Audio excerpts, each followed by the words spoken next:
Nadine Roos, playing for South Africa women's team. You came out here, and you won the first few pool games, and not only that, you created history by making it into the quarterfinal. How proud are you to have achieved that as a team? Yeah, I think as a team achieving the impossible, that of being the team that reached the quarterfinals for the very first time. It's very special. It's something that obviously that's a goal that we work towards to get into the quarterfinals. Unfortunately, results didn't go our way today, but it shows the fighting spirit of this team, of the ladies. And it's very, it's I can be proud of being part of this team, and also achieving and making history in South Africa, but also on the world stage.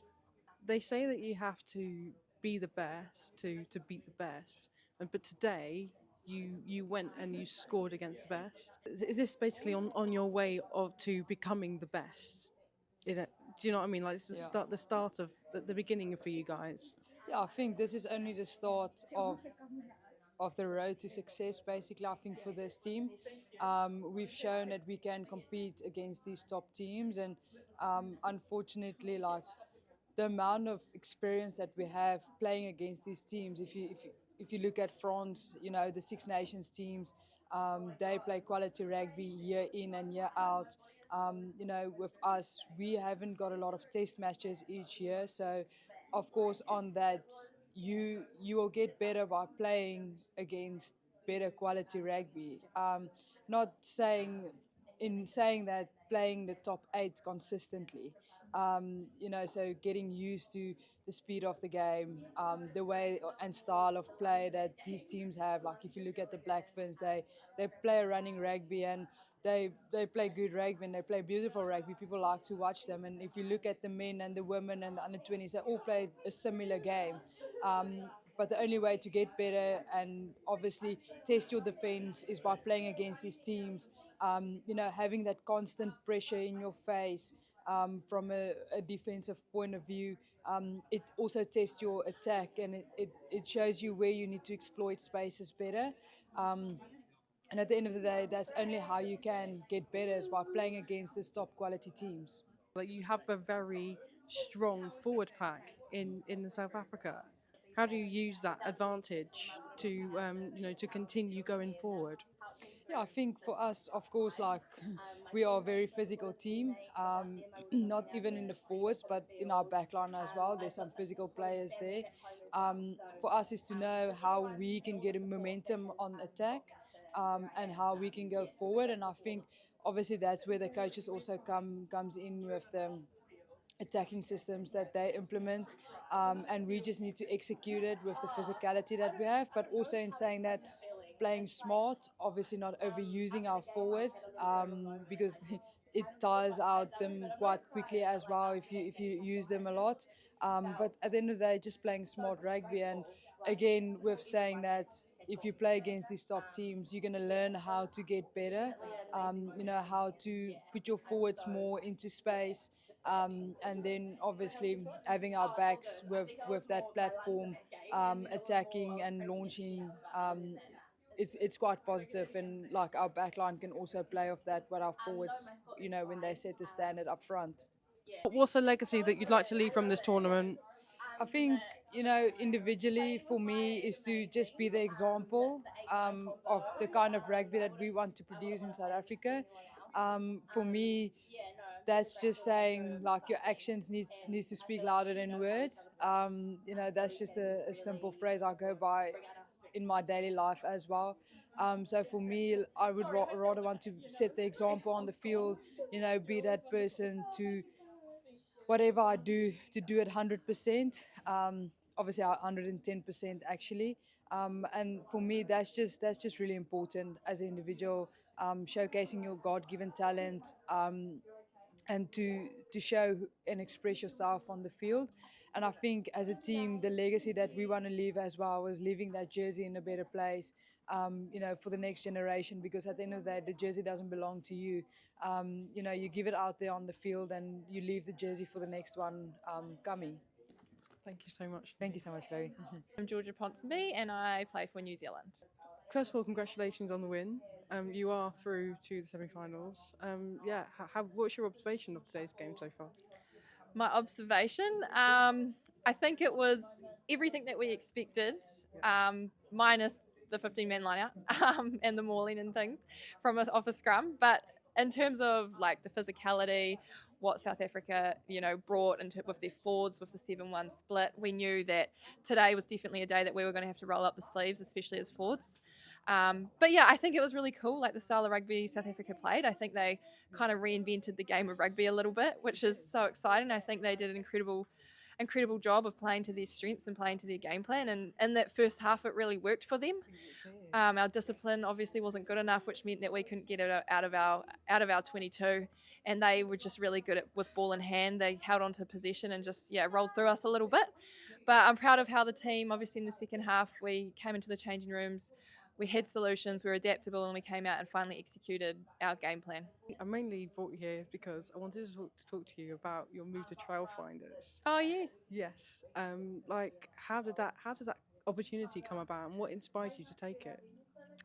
Honestly, it wasn't actually anything I thought I was interested in doing, moving overseas and playing, rugby, but I don't know if my friend Alana actually was the first to jump on board, and when she did that, I was like, "That's so cool." Still not interested. Like that's not something that I would probably want to do. And then, Barney, the coach, reached out and said, "Yeah, would you want to come play for us?" And it took me a long time. Probably months on end. Lost a lot of sleep on it because it was such a big decision. But yeah, I guess the more I thought about it, the more I realised what an opportunity to not only live in a different country, live in London, what an epic city, but I guess just be exposed to a new rugby culture, different style of play, different coaching, different players, make new friends. Like I think it was just really good timing, obviously post World Cup, to just experience something new, maybe reignite a different love for the game, and just be refreshing. Like, I've been in New Zealand for a long time now, so I'm looking forward to meeting new people, a different game, and just something a little different because I'm 25. I've got a long career ahead of me, so to spice things up, I think will be really cool for me.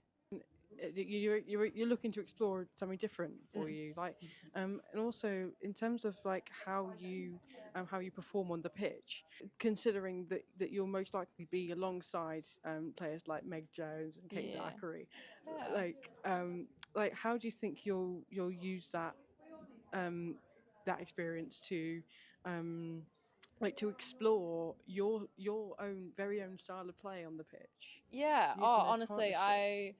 I welcome any new learnings. Like, I think I'm going to learn so much.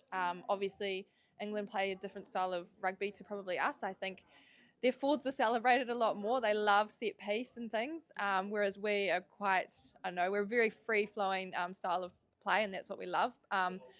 So yeah, I think it'll be really cool to learn. Like, obviously, there's so many people from so many different countries that play in the PWO, like Canadian, Welsh, the English, Irish, Scottish. Like, everyone's going to bring their own different dynamics to the game, which I think will be really cool and exciting.